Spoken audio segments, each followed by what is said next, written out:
everyone, it's Shel C from PaperOcotilloStudio, and today I'm sharing with you the spring digital background hop. There are 3 other artists with me, and if you look at the links below the video and hop through, you will see all the projects made.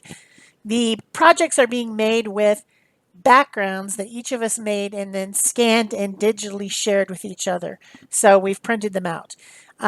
This first part of the video is me making the background, and I started out with some deli paper that had a print of a Naples yellow color all over it. And then I put some stencil girl stencils over the top, and I put a big stencil that had large openings, and then I layered some other small stencils in it. And I am using some Marabou alcohol ink in different spring colors and dripping it over the top of the stencils. And this should have worked great. It should have made an awesome background. But once it was all dry the next day and I started to peel off the stencils, I discovered that the stencils were stuck to the paper, probably because of that acrylic paint layer. I would guess, just guessing, that the alcohol in the alcohol inks dissolved some of the polymers in the acrylic paint and made it sticky, and then it stuck to my stencils, and I was so mad.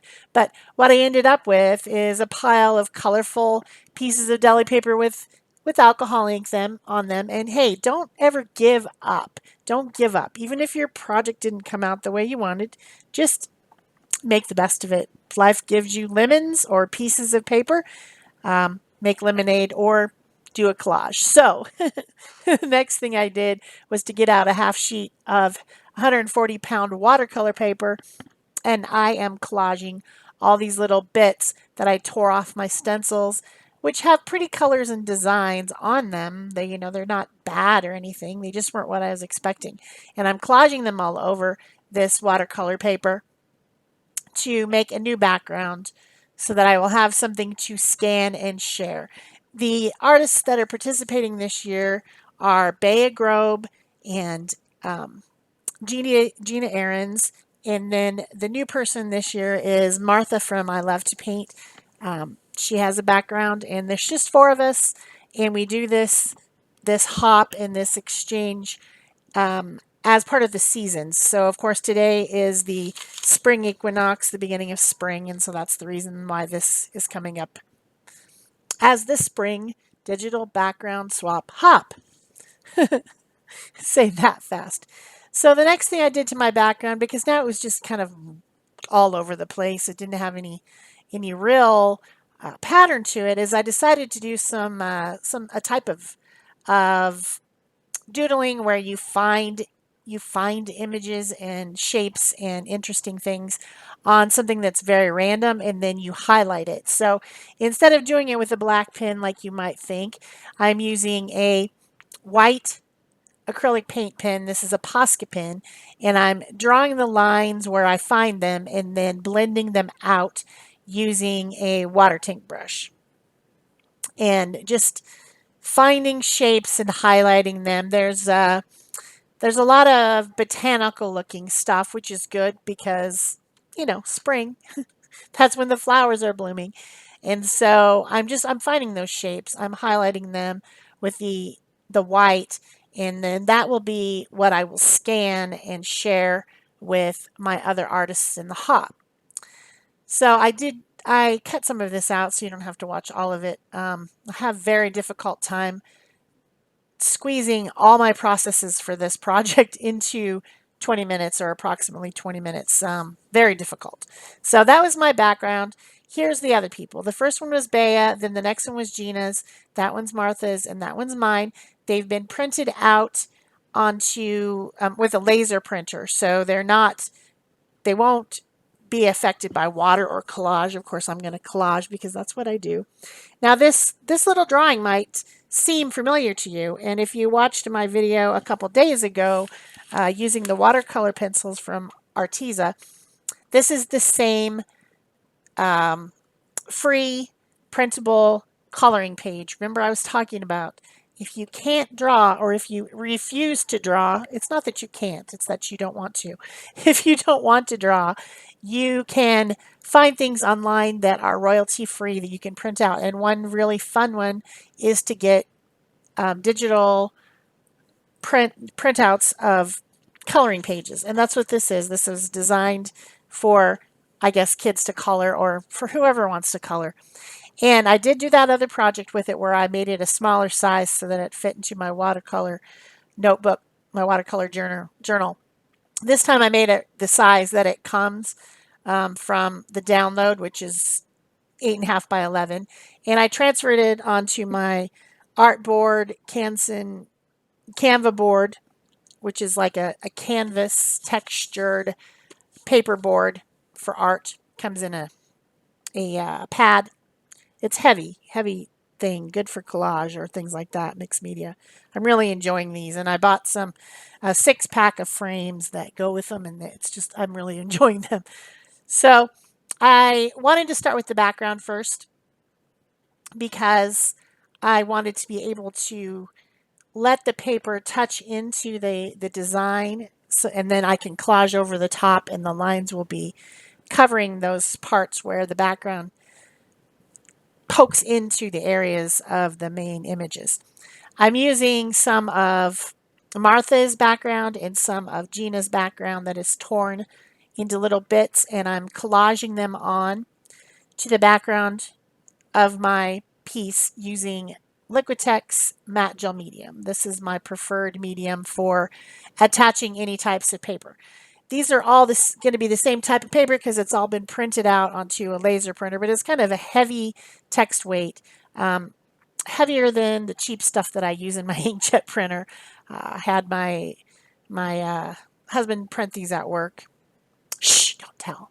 So I don't have a laser printer at home. I have inkjet, which you could do this with an inkjet. All you need to do is make sure that you use some sort of a sealer to seal up the ink because the ink will move if you get it wet. So it doesn't work as well as these laser prints, which is why I asked him to print them for me.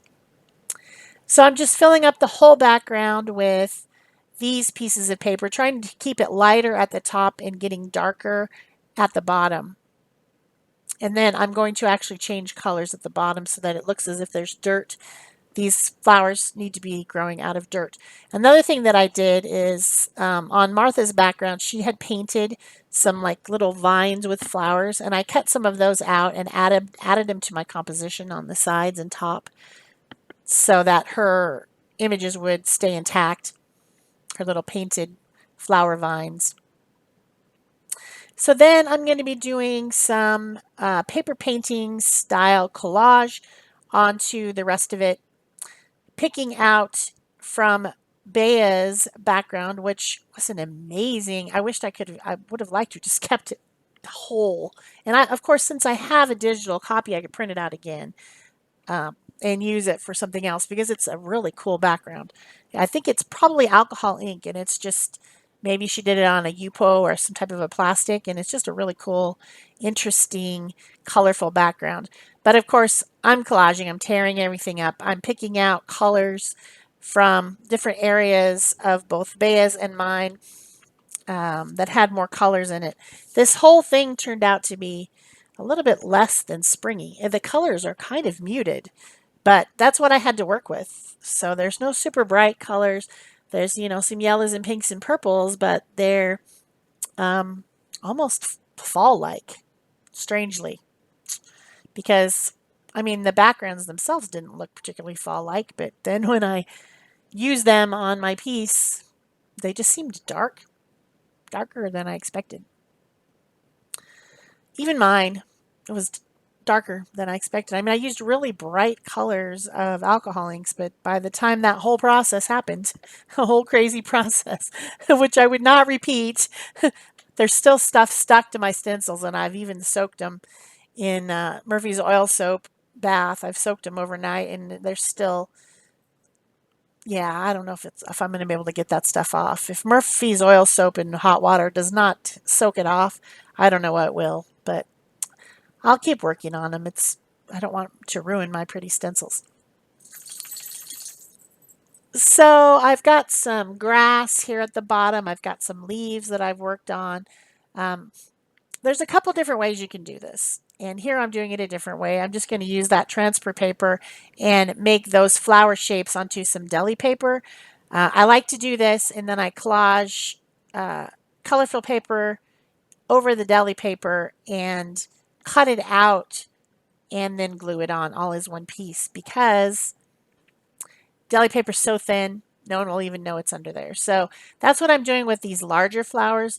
Then another thing that you saw me doing was kind of cutting apart my pattern that I used and using those cut out pieces as patterns to cut out other pieces. So you'll see me doing that in a bit. Right now I'm just collaging the pinks and reds that I can find onto the tulip shape, and then I've got some yellows and oranges that I'm collaging onto the daffodil shape.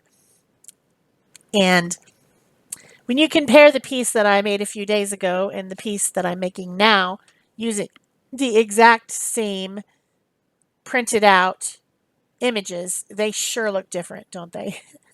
It just depends on what you do. Do you paint it? Do you collage it? Do you watercolor it? Do you color it with crayons? I mean, it's all going to look different, even though it's exactly the same drawing. So I have those two. Now I'm going to cut them out. I'm going to cut out the tulip.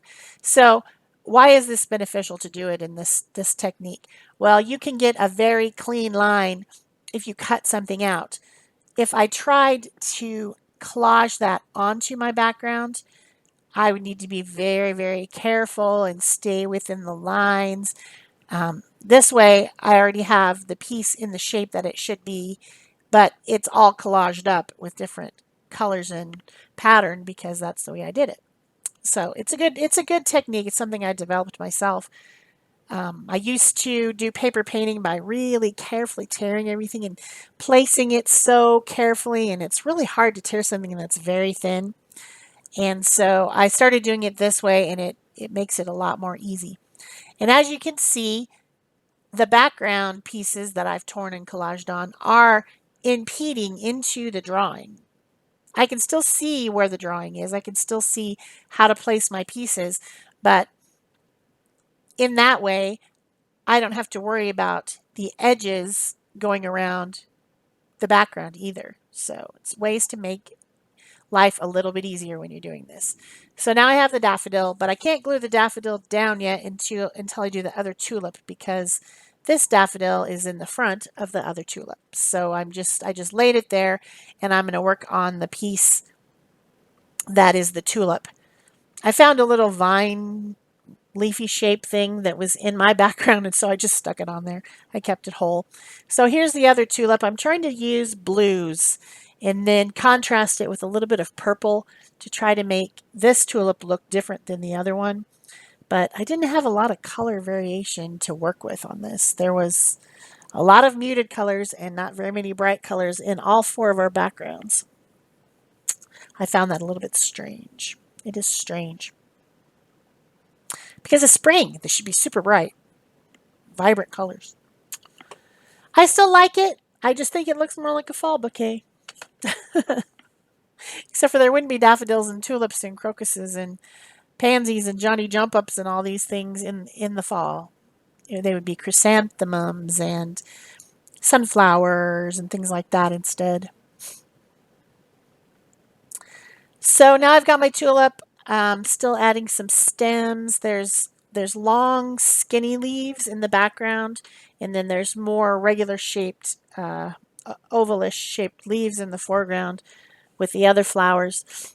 And of course, all the flowers need stems. You got to make sure that each flower has something to attach to, because otherwise it would just be floating in space, and we all know that drives me crazy. So now I've got my second tulip and my daffodil on, and I'm going to start on these little flowers that are down at the bottom, which I think might be crocus or they might be something else. I'm not sure, but a crocus would be a spring flower. Actually, the first one to come out. Sometimes they come out when there's snow still on the ground, in my experience, which I think is pretty awesome, and they're purple too. But of course, I didn't make my flowers particularly realistic in color. I don't think you should have to stick to the colors that they actually are. artistic license gives me the right to make anything, any color that I want. I learned that even when I was a child because I did not want to make the sky blue. So as you can see, the sun is starting to come in through my window, and I'm going to have to stop filming very soon. I was very quickly trying to finish up the rest of these flowers and get this all done so that I could let it dry overnight, which I did, just to get it good and dry. Because I'm going to have to do some other stuff to it in order to make it a little bit better. So almost done with all the collage. The sun wants to take over my desk, and I'm going to leave it overnight after these last few little bits. It's completely collaged up. Okay, so now it's the next day. What am I going to do to make this foreground stand out more from the background? Because it's all getting kind of muddy and all the same color, and there's not a real definition between the background and the foreground. So I decided first to do some glazing. I'm using teal, cobalt teal, and quinacridone gold. These are both colors that are great for this type of a situation. And I've got some glazing medium, which is a medium that has, it's like paint, only it has no pigment in it. And so when you mix glazing medium with paint, it makes it translucent, thin and translucent. If you mix your paint with water and you get too much water in it, you may end up with a paint that has its polymers broken in it, and it could peel or not be so permanent and good for your art. So it's a better idea to mix it with glazing medium. Also, if you have a fluid matte medium, you could do this same type of a thing with a fluid matte medium by just adding a little bit of paint to something like that, and that would work too. So I'm pushing the background back by adding this glaze over it, and I want all the pattern to show. I mean, why did I collage all that interesting paper on there if I don't want it to show? So I'm not covering it up. I'm not completely painting it out. I'm just painting it to push it in the background. And then once I'm done with that, I'm going to use some India ink. I decided to use my Pentel pocket brush pen again. This pen is just about out of its India ink, but luckily it can be replaced with a cartridge. Unfortunately, I couldn't find the cartridge. I know I have a spare cartridge, so I'm going to have to order one off of Amazon to fill this pen back up because the brush is still really great. It just, the ink is about run out, and so it's getting kind of, I don't know, scratchy when I paint it on instead of being a nice fine line. I am, of course, blending it with my water tank brush and making it more like a shadow instead of a line. So it's okay for me to have that kind of scratchy application because I'm just going to blend it out anyway. As long as there's some ink there, I can blend it. This India ink is permanent when dry, but while it's still wet, I can certainly blend it out with some water in a water tank brush. I hope you're enjoying this video, and if you are, please remember to give it a thumbs up and leave me a comment or question below.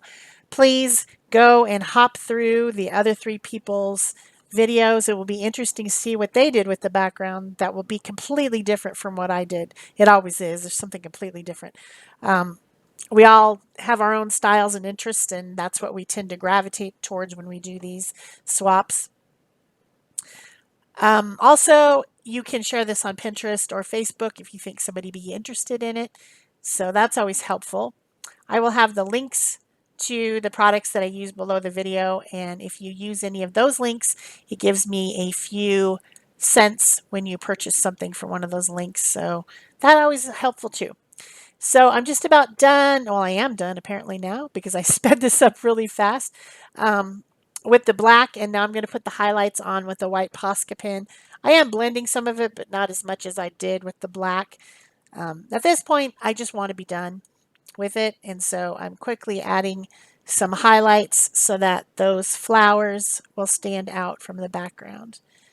I am a shadow and highlight person. I like to do that, and I like to use my white Posca pen to do it because it's such a simple method. And yeah, I think that The piece turned out nice. I'm going to frame it and hang it downstairs. And it does give you an idea of how you can use a coloring page as your focal point and print it out. Just make sure that you're looking for the free ones that have no royalty. You could also use a photograph in the same way by transferring it with the graphite paper like you saw me do at the beginning. Um, for all those people out there who continually tell me that they can't draw, this is a way to do it. It's a way to do it exactly the way I do it. So that's it for me for today. Thanks for watching, and don't forget to go look at the other videos and give them some thumbs up and comments and love and all that. That's it for me. Bye-bye.